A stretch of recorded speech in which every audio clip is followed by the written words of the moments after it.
No Saber Direito desta semana, a professora Thaisa Lopes traz um curso sobre direito de família. Durante as 5 aulas, ela faz uma introdução e traça o contexto histórico da união estável. Fala sobre a diferença quando comparada ao casamento e aborda o regime de bens. A conversão da união estável em casamento também é um tema do curso. Começa agora a aula 3.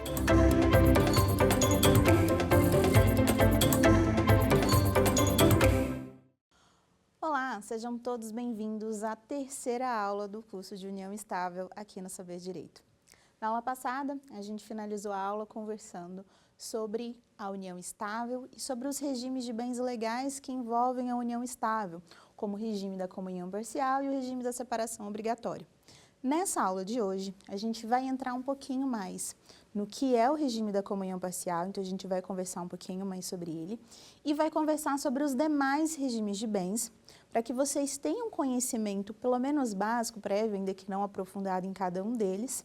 E, posteriormente, a gente vai conversar sobre, de fato, o procedimento da conversão de união estável em casamento. Então, a gente vai falar das etapas, a gente vai conversar sobre o procedimento em cada um dos cartórios. Vamos conversar, então, também dessa compreensão dos livros e relacionados a cada cartório.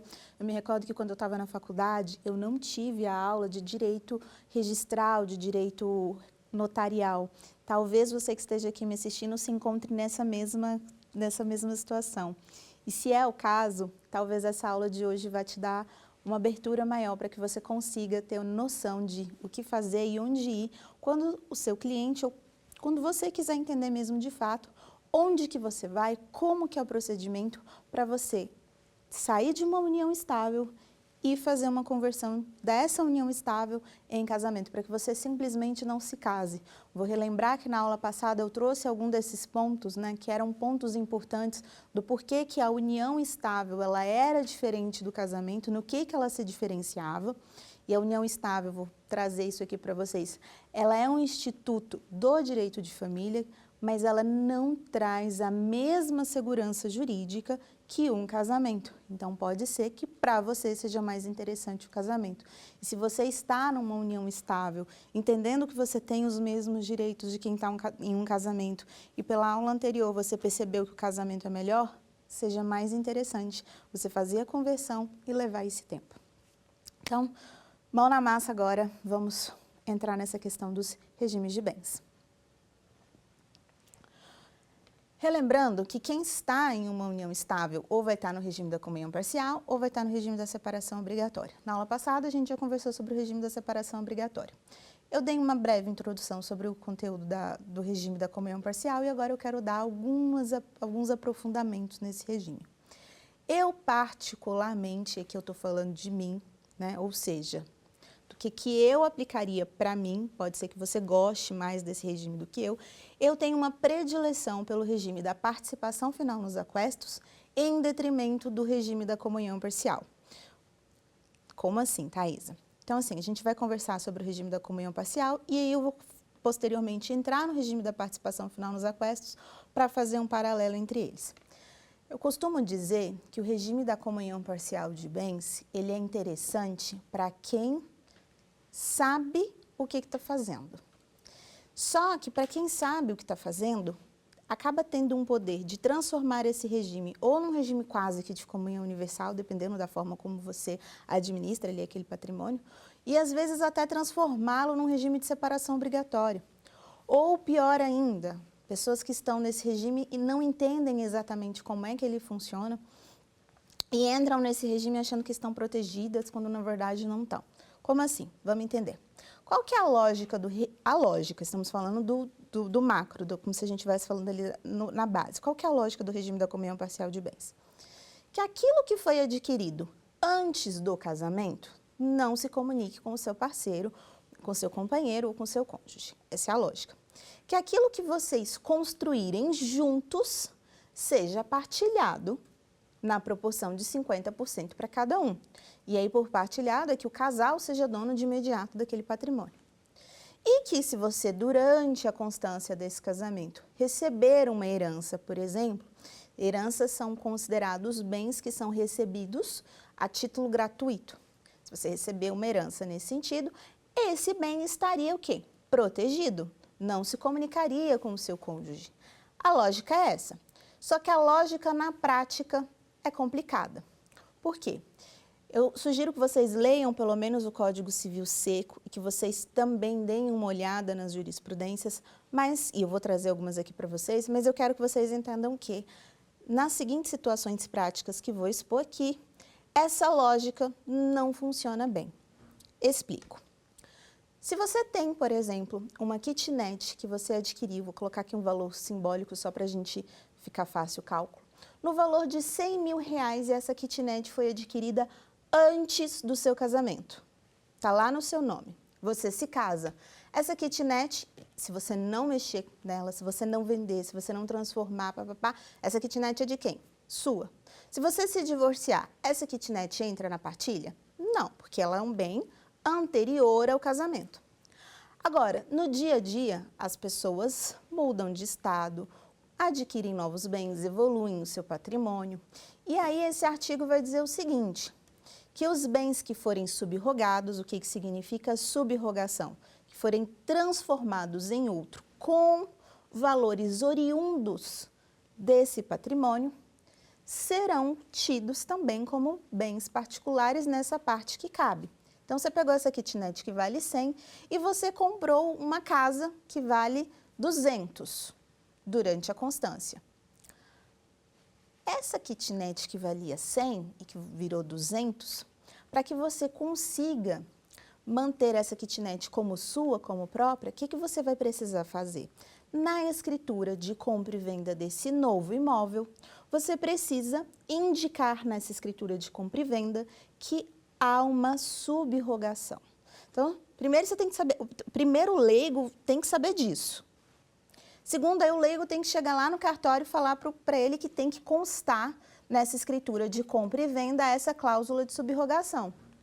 Veja, se ele está em união estável no regime da comunhão parcial de bens, ou se ele está casado, vai ser exigida dele naquele momento que o companheiro ou o cônjuge confirme essa informação.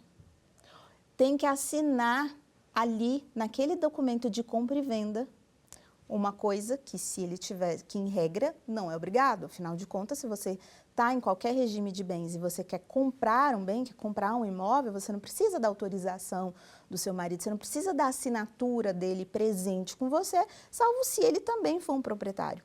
Mas, para você manter o rastro, o lastro desse imóvel que você adquiriu antes para esse casamento, o que você precisa fazer? Indicar nessa escritura de compra e venda que daqueles 200 mil, 100 mil veio de um bem anterior. Thaisa, o que acontece se eu não fizer isso? O que acontece quando uma pessoa não faz isso? É problema lá na frente no judiciário se houver briga. Por quê? Vai ser subentendido que esse bem imóvel que foi comprado com proventos, com dinheiro durante a constância daquele casamento, durante aquela união estável. Então, sendo um bem imóvel adquirido durante a constância dessa união estável, desse casamento, no regime da comunhão parcial, temos o quê? Temos a partilha meio a meio. Então, vocês percebem que ele vai dizer que está resguardado, mas na hora de você efetuar isso na prática, não é bem assim? Quando você vai transformar esse bem, quando você vai... Aí, obviamente, que futuramente, se der alguma confusão, se der não sei o quê, você vai ter que ir para o judiciário e vai ter que comprovar e demonstrar, olha, está aqui meu imposto de renda, olha como é que era, olha quando eu comprei, está aqui a movimentação bancária. Então, é uma situação complicada, não é uma situação tão simples, quando a gente está falando de comunhão parcial. E aí, lembrando, às vezes, a pessoa simplesmente transformou um bem em outro, por exemplo, casou no regime da comunhão parcial de bens, vai vender um bem que é particular, precisa o quê? Precisa da autorização do outro para vender.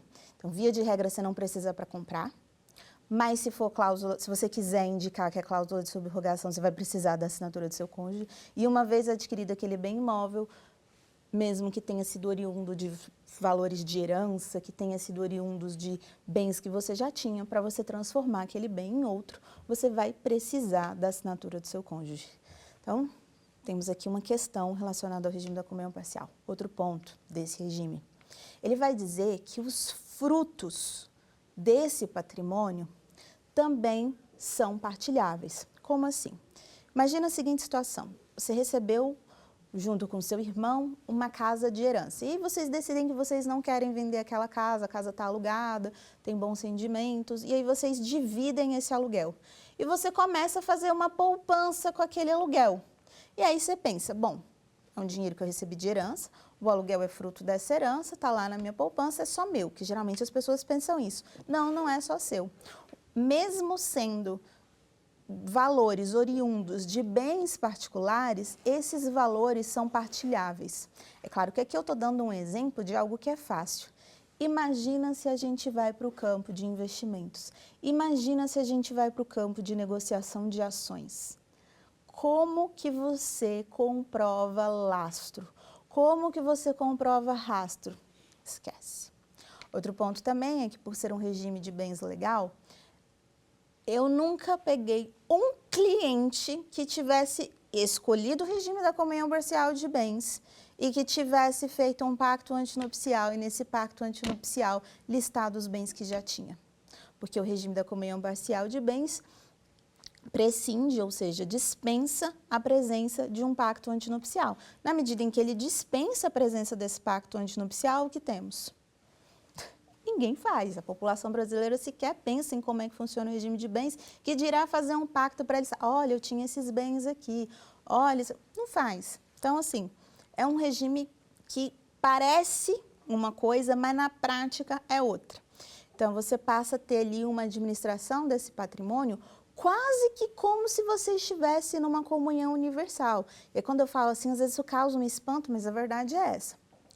Aí sigamos aqui, nesse regime ainda, a gente tem a lógica de que dívidas que você contraiu antes do casamento ou que você faz de forma individual e que não sejam em proveito da família, não se comunicam. Mas vamos para a realidade do brasileiro. Você casou com um homem que tem uma filha fora desse casamento e ele deve pensão alimentícia. Aí você comprou um carro, esse carro está só no seu nome. Vamos imaginar aqui que o seu carro vale 50 mil reais. Seu marido, seu companheiro, ficou desempregado e aí a ex com a filha está ali executando a pensão alimentícia dele, ele não paga. E ao invés de ir para o rito da prisão, vamos imaginar que ela opte pelo rito da penhora.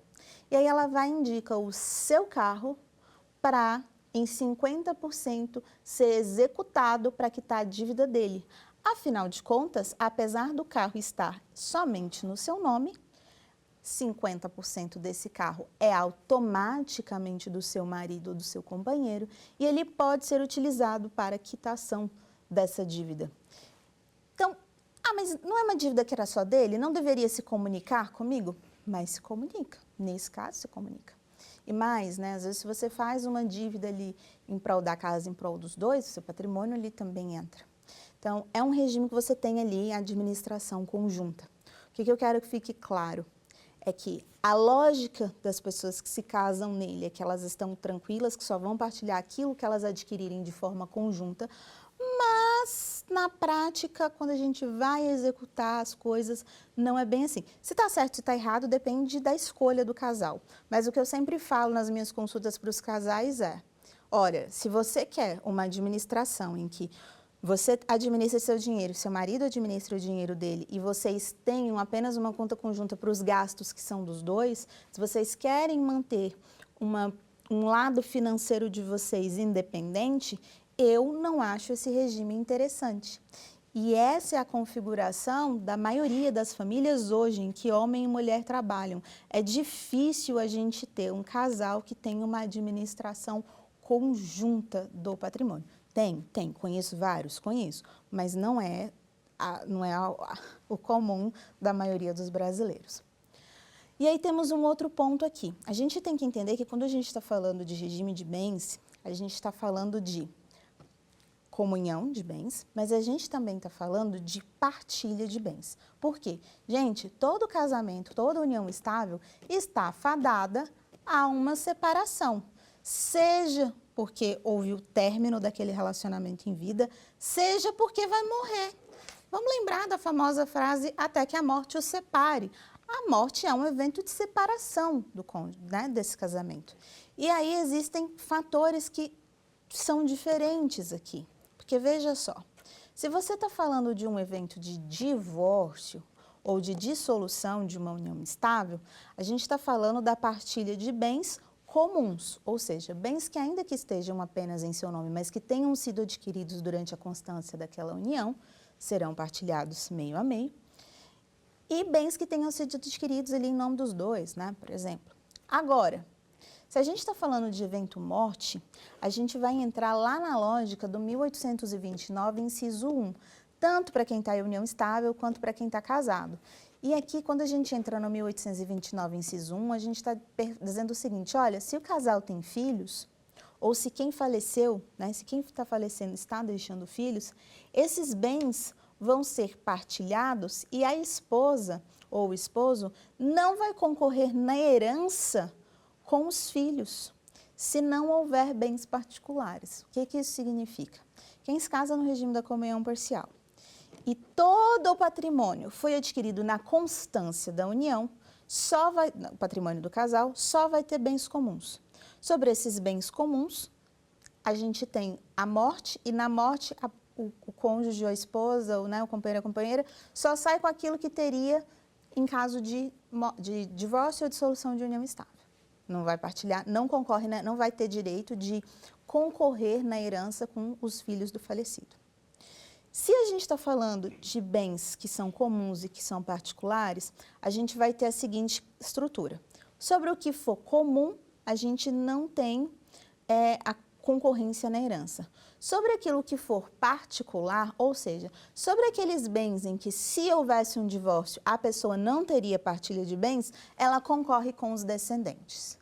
Então, quando a gente vai para essa situação dessa análise do regime da comunhão parcial, na aplicação prática, na hora de um divórcio ou na hora de um inventário em caso de morte, gente, é difícil de você analisar ali o caso. Na maioria das vezes, quando eu pego consulta de processos de inventário que estão correndo, de consultas que foram olhadas, a maioria dos advogados coloca tudo num bolo só, não presta atenção, sabe, nessas minúcias, não tem o cuidado de olhar a escritura para ver se aquele era um bem comum, se era um bem particular, se teve...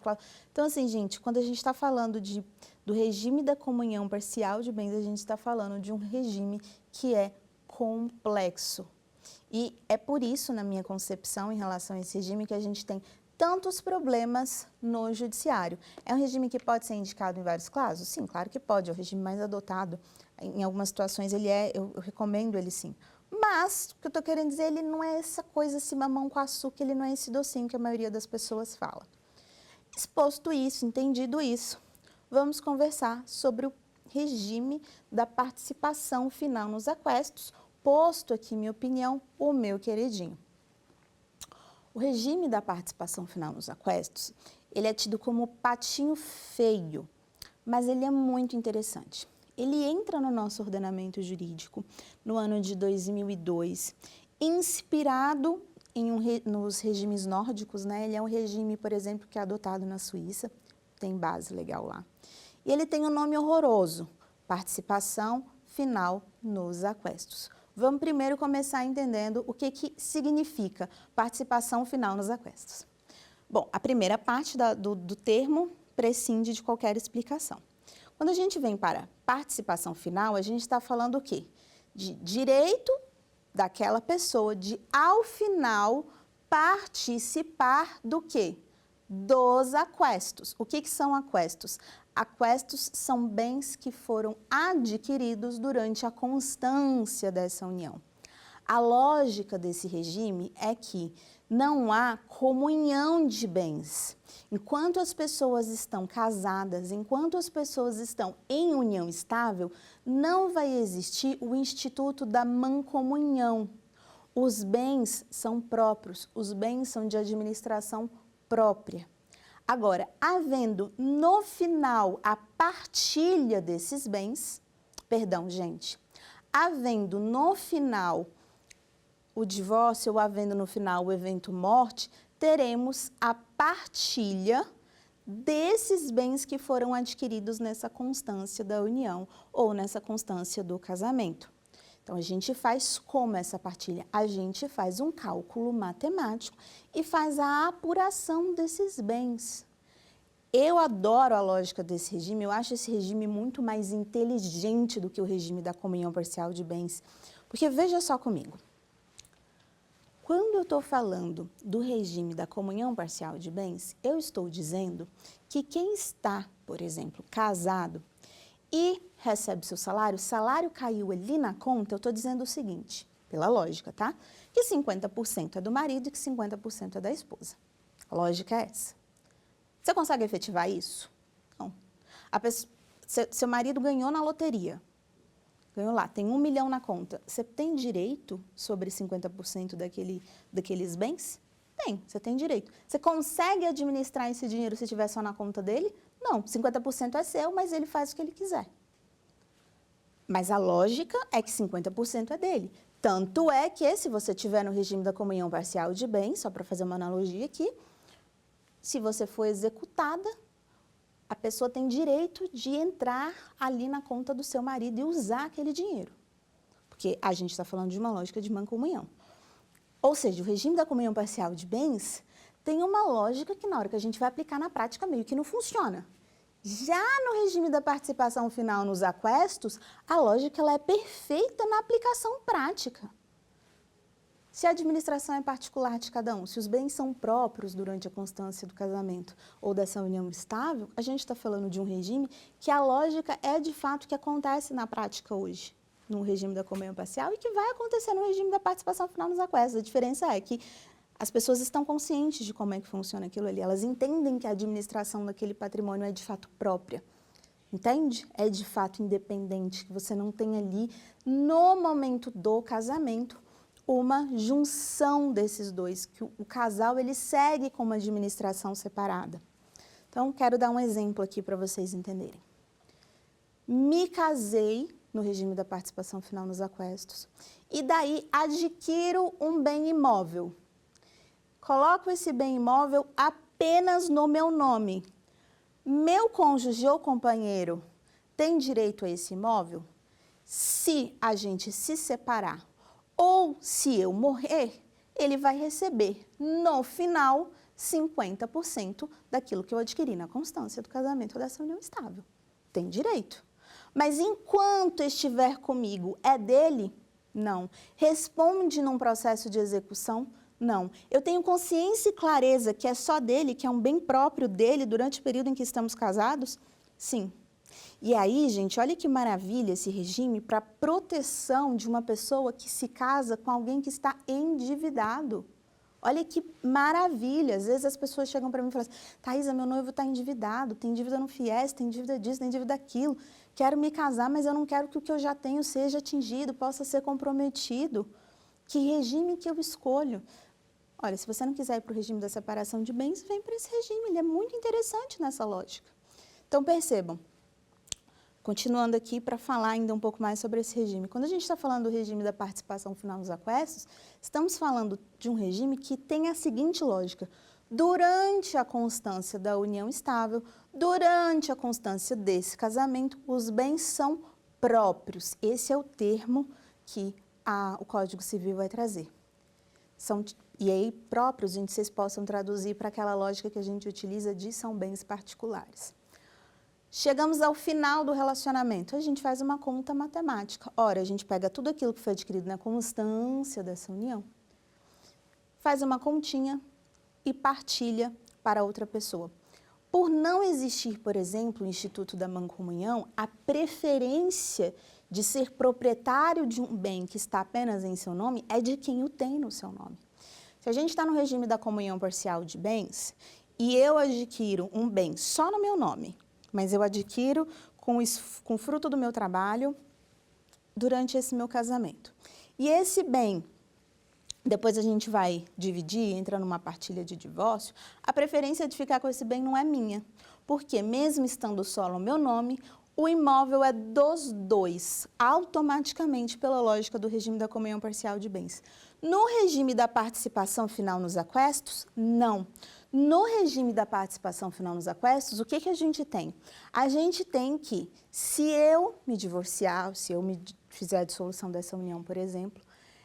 A gente vai fazer a apuração de quanto que aquele apartamento vale, mas a preferência de ficar com o bem é minha, porque não existe a lógica da mancomunhão. Salvo se vocês adquirirem esse bem ali um com o outro, se o bem estiver só no meu nome, eu posso simplesmente falar assim, olha, está avaliado em tanto, essa avaliação de mercado eu vou te pagar, mas a preferência de permanência com esse bem imóvel é minha. A preferência de ficar com essas ações são minhas. Pensa que você está ali com Bitcoin. Aí tá só no seu nome. Aí você está na baixa na hora que você vai fazer o divórcio. Você fala, está no meu nome, a preferência é minha. Eu não sou obrigada a pegar 50% dessas ações, eu não sou obrigada a pegar 50% desses bitcoins e transferir para o seu nome. Não existe essa obrigatoriedade. Você pode simplesmente fazer a liquidação e pagar o outro com a parte daquilo que lhe cabe do ponto de vista financeiro. Eu acho esse regime excepcional e é uma pena que os brasileiros não o conheçam em profundidade. E mais, aqui, com todo o respeito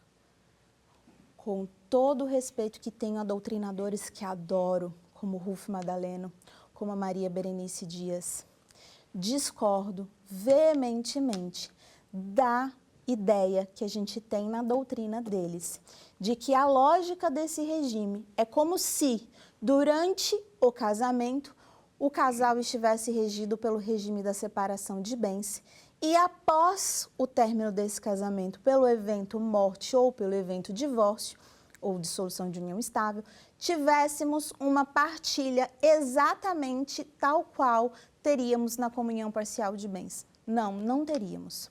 Não teríamos porque os artigos que tratam do regime da participação final nos aquestos são artigos claros, são artigos que trazem como, por exemplo, a exclusão de dívidas. Já é automático, não é algo que está ali relacionado à jurisprudência, a como que funciona.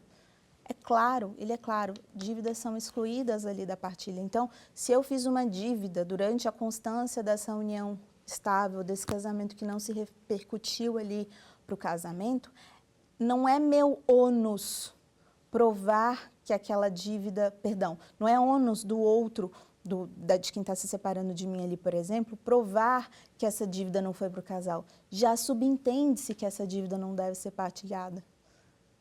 Já é subentendido, enquanto que na comunhão parcial não, você precisa ter o ônus da prova de ir lá comprovar que essa dívida não se reverteu para o casal, porque pressupõe-se que é uma dívida do casal, já que a administração é conjunta. Mas a administração é conjunta na teoria, porque na prática, como eu estava explicando para vocês em relação a essa questão das contas bancárias, por exemplo, não existe uma administração conjunta, não existe uma lei obrigando. Então, eu discordo. Discordo ainda desses dois doutrinadores, e aqui eu quero citar outros dois com o qual concordo e com o qual sigo a linha quando a gente vai falar da partilha em caso do evento morte. Se vocês lerem o 1829, inciso 1, a gente vai ter lá mais ou menos assim, de cabeça, que descendentes concorrem com o cônjuge. Ou seja, a gente vai pegar a herança, vai dizer que vai verificar lá que tem filhos, e vai estar dizendo o seguinte, ora, os descendentes são os filhos, concorrem com a esposa ou com o esposo no caso de morte sobre essa herança. Essa é a regra, descendentes em concorrência com o cônjuge. Aí ele vai dizer assim, ó, salvo se. Então, depois da regra que é que cônjuges concorrem com os filhos, né, concorrem com os descendentes, ele vai trazer as exceções. Quando ele vai trazer as exceções, ele vai citar 3 regimes de bens. Que regimes de bens são esses? Comunhão universal, casou no regime da comunhão universal, tem filho, não herda. Casou no regime da separação obrigatória, a pessoa tem filho, também não herda. Casou no regime da comunhão parcial, não deixou bens particulares, também não herda. Quais são os 2 regimes de bens que estão excluídos do 1829, inciso 1? Separação convencional de bens e participação final nos aquestos. Gente, se está excluído, a esses 2 regimes a gente aplica a regra. Então, uma vez que a gente estabelece qual vai ser os bens que serão apurados, né? Que seriam 50% daquela pessoa, qual seria a lógica aqui da meação, né? depois que você dá os 50% da participação dessa pessoa, a gente vai apurar o montante da herança. Sobre o montante da herança, a gente tem a partilha em quinhões por cabeça para cônjuges e descendentes.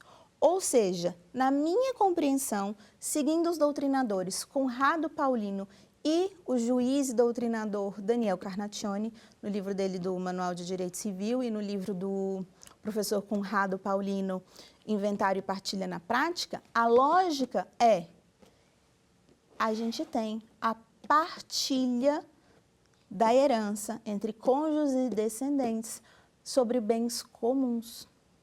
Na verdade, não seriam só comuns, porque a gente só vai ter bens comuns nesse regime se o casal adquirir, de fato, ali bens em comuns. Porque os bens durante a constância são próprios e, ao final, você tem o quê? Participação. Então, percebam, gente, quando eu estou falando do regime de participação final nos aquestos, estou falando de regime que é diferente do regime da comunhão parcial e que é um regime simples, não é um regime complexo. Infelizmente, doutrinadores dizem que é um regime difícil, que é um regime complexo, mas não, ele não é. Posto isso, feitas essas considerações sobre esses dois regimes, eu vou fazer aqui agora alguns comentários sobre o regime da comunhão universal e vamos entrar no assunto de como que a gente faz a conversão da união estável em casamento. Quando a gente fala do regime da comunhão universal de bens, estamos falando de um regime em que a gente tem a comunicação de todos os bens, ou seja, se casou, está em união estável, num primeiro momento a gente comunica tudo e aí é aquela lógica. Se houver uma dissolução de união estável, se houver um divórcio, soma tudo e partilha em dois, divide tudo meio a meio. Em caso de morte, como eu comentei, se houver filhos, não existe ali a ideia de herança para o marido, para a esposa, se tiver filhos, mas tem se vocês forem concorrer a partir do inciso 2 em diante, como, por exemplo, se você for concorrer na herança com seus sogros, aí você partilha. Mas, via de regra, quem se casa no regime da comunhão universal de bens, havendo morte desse companheiro, desse marido, não é herdeiro, será apenas meieiro. Ou seja, se é dono de metade e os seus bens também entram nesse bolo, o outro passa a ser dono de metade, mas você não é herdeiro. Regime simples, tem outras questões, mas a gente não vai entrar aqui, porque eu quero conversar com vocês agora sobre conversão de união estável em casamento.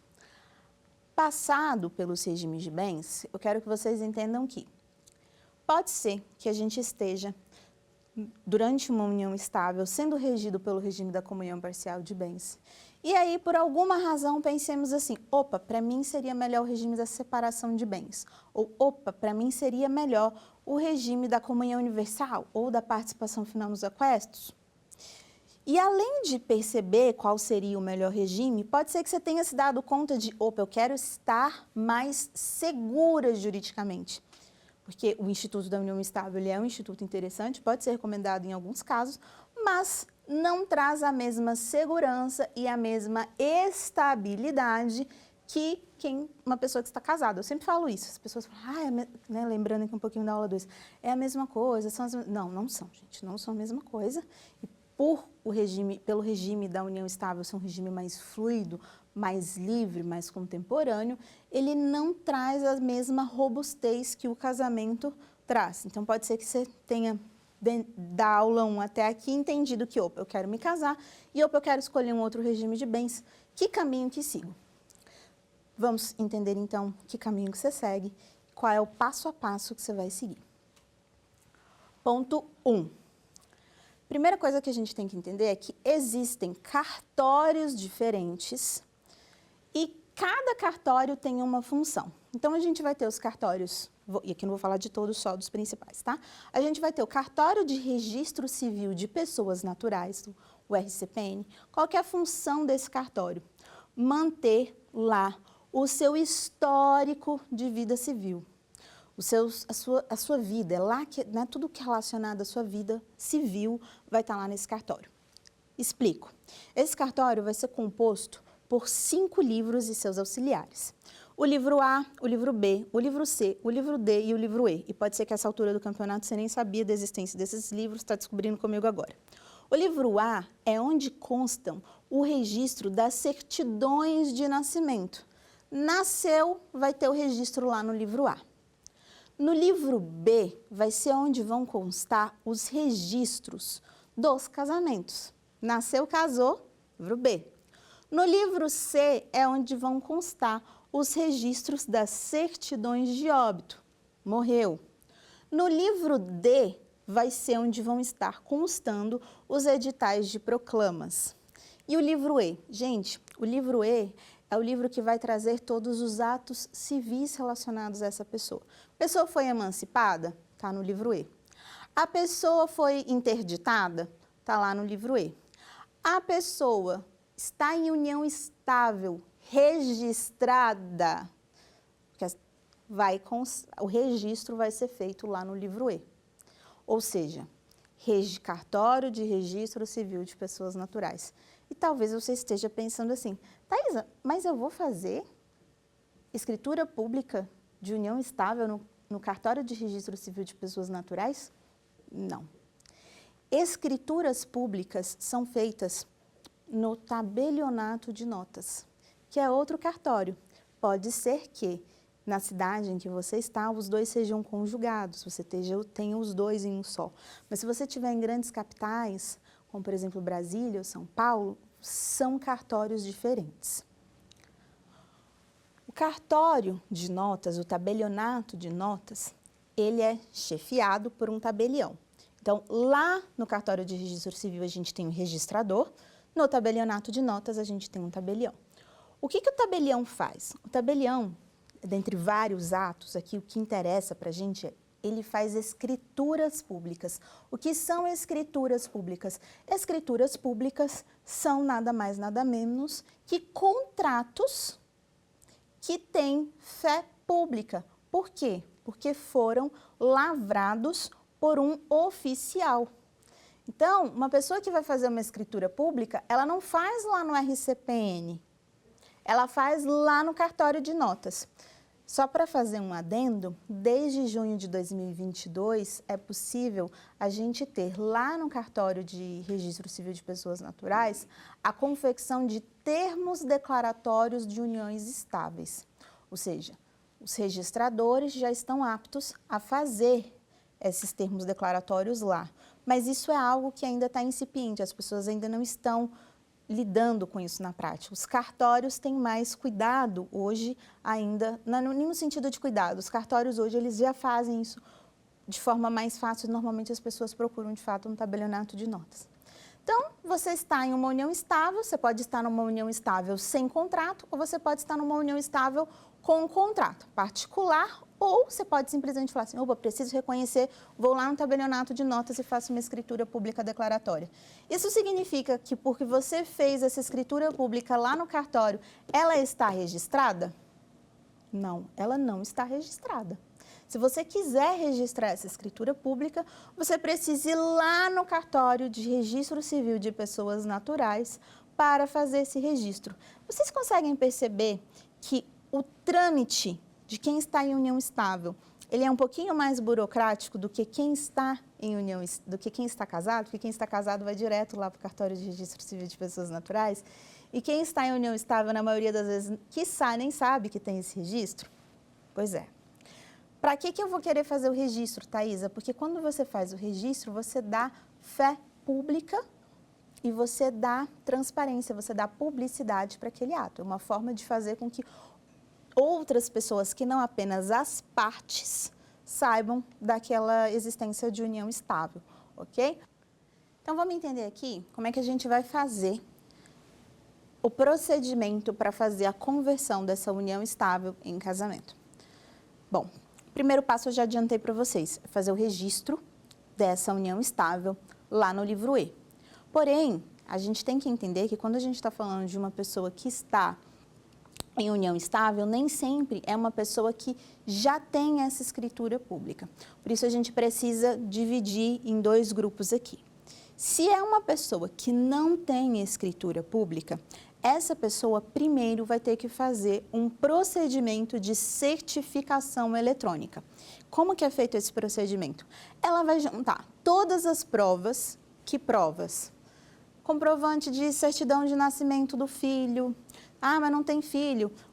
Pode usar comprovante de contrato de aluguel, pode usar comprovante de dependência no plano de saúde, testemunhas. Então, você vai fazer um levantamento de várias provas, as mesmas que você faria, por exemplo, se você fosse precisar reconhecer essa união estável na justiça, vai fazer esse levantamento dessas provas, vai lá no cartório de registro civil de pessoas naturais, vai conversar com o registrador e vai pedir a abertura de um procedimento de certificação eletrônica para que possa sair uma certidão indicando desde quando aquele casal está em uma união estável. Isso é um procedimento de certificação eletrônica que é feito no cartório de registro civil de pessoas naturais.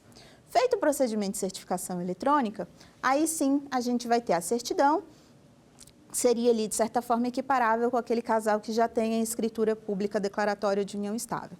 A certidão não vai precisar de registro para a gente poder seguir com o processo de conversão de união estável em casamento, tá? Mas se a pessoa só tem a escritura pública e ela não foi registrada, pede-se o registro lá no livro E. Chegamos então, vamos colocar aqui que a gente está nessa situação, tá? Quem não tinha escritura pública fez o procedimento de certificação eletrônica e quem já tem escritura pública está aqui nesse passo a passo. Estamos os dois aqui, o que a gente faz? Dá entrada em um requerimento lá no cartório de registro civil de pessoas naturais, indicando que gostaria de fazer a conversão de união estável em casamento. Gente, os cartórios de registro civil não avisam isso para as pessoas sequer sabem que tem essa conversão, então as pessoas precisam ser orientadas. Olha, não é um procedimento mais que judicial, é um procedimento que você pode fazer na via administrativa e que você tem que expressamente, no momento em que você vai dar entrada na documentação para o seu casamento, dizer, olha, eu não quero fazer só a habilitação para o casamento direto, eu quero fazer uma habilitação para conversão de união estável em casamento. Quem te atendeu não sabe disso, manda chamar o registrador. Não lembra que chama registrador? Olha, eu quero falar com o oficial, porque é exatamente isso que eu quero fazer. Eu quero fazer a conversão dessa união estável em casamento.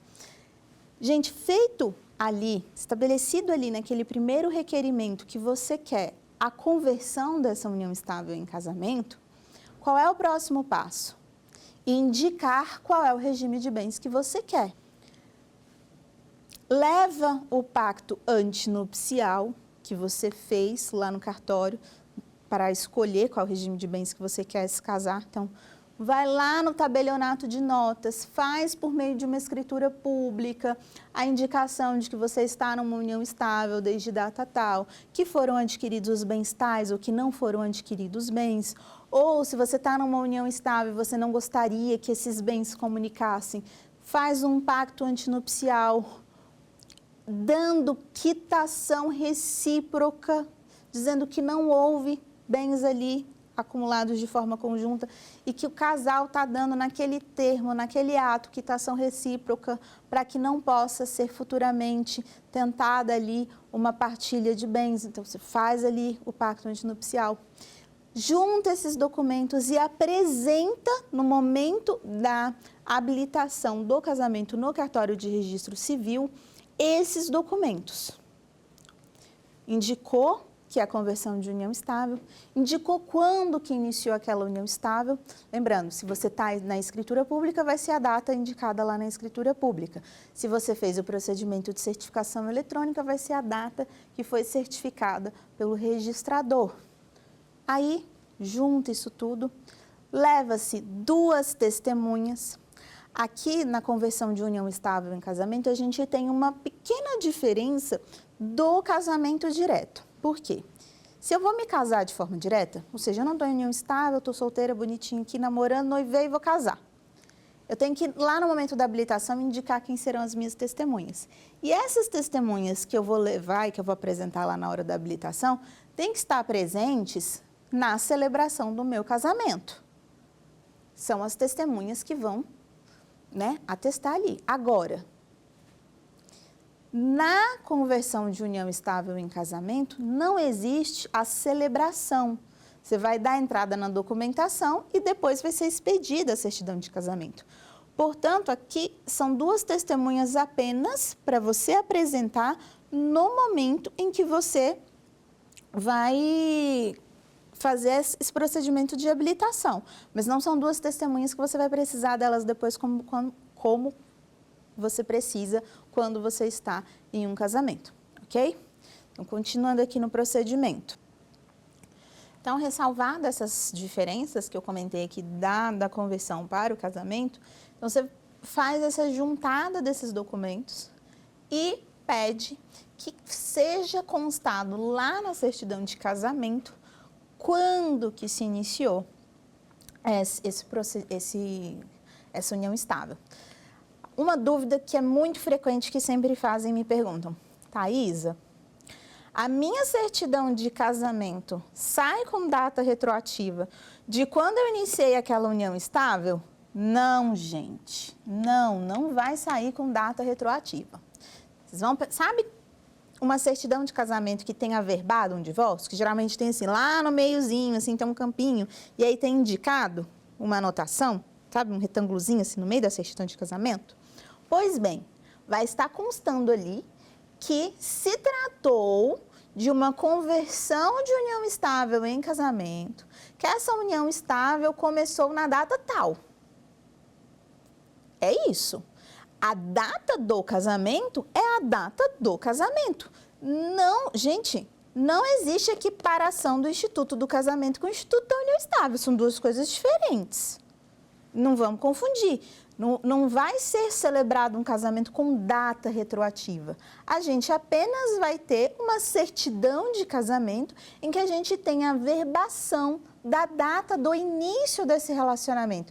E talvez nesse momento você se pergunte: Thaís, então é inútil, para que eu quero fazer uma conversão de união estável em casamento? Não, gente, não é inútil. Uma vez que está constando ali quando que se iniciou essa união estável, não vai se discutir data de quando essa união começou. O INSS, se for conceder uma aposentadoria, uma pensão por morte, por exemplo, vai ter lá, realmente essa pessoa estava em união estável desde essa data tal e eu tenho aqui o cumprimento do período de carência. Tá aqui, não vou discutir. Não é porque morreu 2 dias depois que saiu a certidão de casamento que não está garantida a pensão por morte, está lá garantido porque está lá constando que já tinha 15 anos de união estável. O INSS não vai indeferir seu pedido porque está lá constando, não vai ser discutido isso. Não vai ser discutido, às vezes, se vocês tiverem mantido, por exemplo, se vocês quiserem ter mantido o regime da comunhão parcial, por exemplo, se vocês tiverem mudado para o da comunhão universal, enfim, vai ser discutido se aquele bem foi adquirido durante a constância ou fora da constância, já está indicado lá, ok? Se for o caso de haver alteração de bens, também vai constar lá. Casal estava regido na união estável pelo regime da separação de bens, mas o casamento celebrado na data tal passou para o regime da participação final nos aquestos. Então, eu tenho 2 regimes vigentes em períodos diferentes. Está lá averbado, registrado, bonitinho. Então, é importante, sim, ter esses dados. Ou se você vai requerer cidadania italiana, por exemplo, ou a cidadania portuguesa, que você vai precisar comprovar que você já está há algum tempo com aquela pessoa. Então, é importante, faz diferença sim você ter na sua certidão de casamento averbado, lembrando o que significa averbação, registrado, indicado, anotado, quando que aquela união estável começou, ok? Então, eu dei um overview para vocês de como que é o procedimento da conversão de união estável. Falei basicamente sobre os regimes de bens de forma superficial, mas espero que os exemplos tenham sido elucidativos.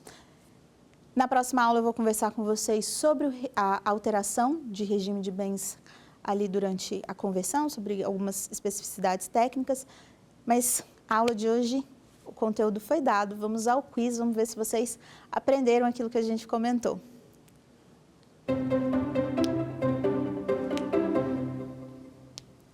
Quando o casal está em união estável, sem contrato ou escritura pública, o regime de bens deles poderá ser de separação obrigatória de bens ou comunhão parcial de bens, separação convencional de bens ou comunhão parcial de bens, apenas comunhão parcial de bens, comunhão parcial de bens ou comunhão universal de bens.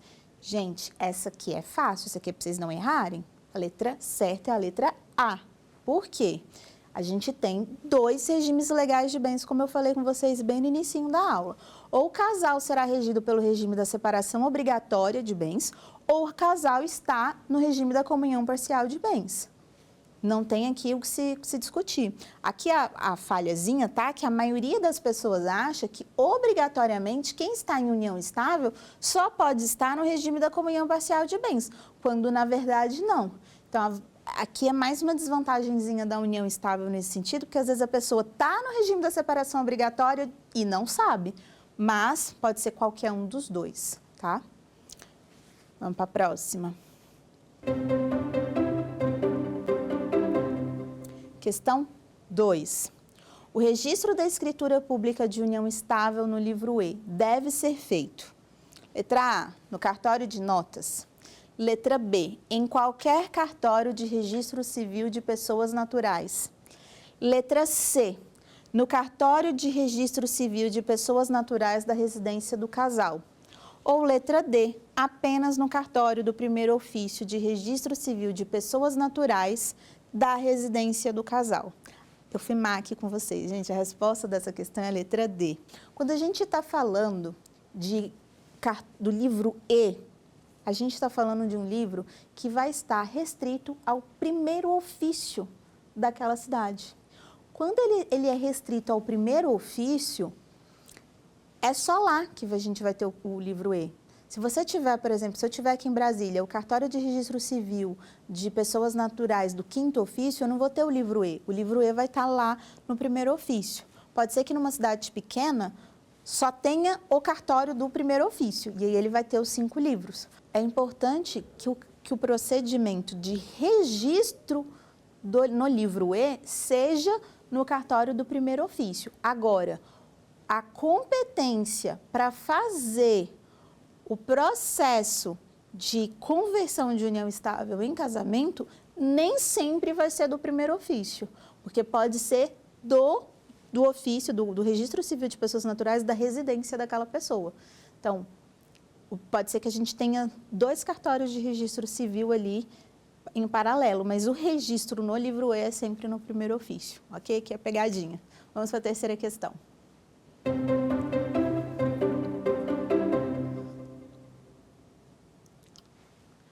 A escritura pública de união estável não pode ser registrada quando?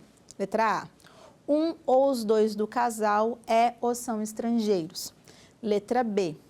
Um ou os 2 do casal é ou são divorciados. Letra C.